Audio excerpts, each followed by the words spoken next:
ملک میں انٹرنیٹ بندش کے حوالے سے پی ٹی اے کا موقف سامنے آ گیا۔ پی ٹی اے کے مطابق ملک میں انٹرنیٹ بندش غیر معینہ مدت کے لیے ہے۔ پی ٹی اے کا کہنا ہے کہ انٹرنیٹ سروس محکمہ داخلہ کی درخواست پر بند کی ہے۔ انسانی حقوق کی تنظیم ایمنسٹی انٹرنیشنل نے پاکستان ٹیلی کمیونیکیشن اتھارٹی سے ملک میں موبائل انٹرنیٹ سروسز بحال کرنے اور عوام کو ٹویٹر، فیس بک اور یوٹیوب تک رسائی دینے کا مطالبہ کیا ہے۔ ایمنسٹی انٹرنیشنل ان رپورٹ سے پریشان ہے کہ پاکستانی حکام نے موبائل انٹرنیٹ اور ٹویٹر، فیس بک اور یوٹیوب تک رسائی معطل کر دی ہے۔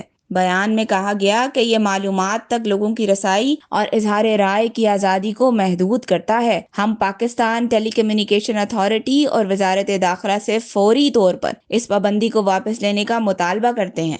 خیال رہے کہ عمران خان کی القادر ٹرسٹ کیس میں گرفتاری کے بعد Pakistan telecommunication authority P T A نے وزارت داخلہ کی ہدایات پر ملک بھر میں موبائل انٹرنیٹ سروسز معطل کرنے کی تصدیق کی تھی۔ پاکستان ٹیلی کمیونیکیشن نے غیر ملکی میڈیا کو بتایا کہ وزارت داخلہ کے احکامات پر موبائل ڈیٹا سروسز کو معطل کیا گیا، جبکہ ایک army internet monitored NetBlocks نے کہا کہ پاکستان میں ٹویٹر، فیس بک اور یوٹیوب تک رسائی کو محدود کر دیا گیا ہے۔ نیٹ بلاکس نے اپنی رپورٹ میں کہا کہ کچھ علاقوں میں مکمل طور پر انٹرنیٹ معطل کر دیا گیا۔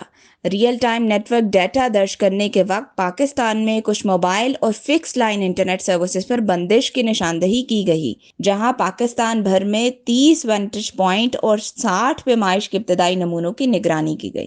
نیٹ بلاکس کی رپورٹ میں کہا گیا کہ اس رکاوٹ کو ایک ورچوئل پرائیویٹ نیٹ ورک کا استعمال کرتے ہوئے حل کیا جا سکتا ہے، جو کہ حکومت کے انٹرنیٹ بندش کے اقدامات کو روک سکتا ہے۔ نیٹ بلاکس بنیادی حقوق بشمول آزادی اظہار اور آزادی اجتماع پر غیر متناسب اثرات کی پیش نظر سیاسی اظہار کو محدود کرنے کے لیے نیٹ ورکس کی رکاوٹوں اور سوشل میڈیا کی پابندیوں کے خلاف تجاویز پیش کرتا ہے۔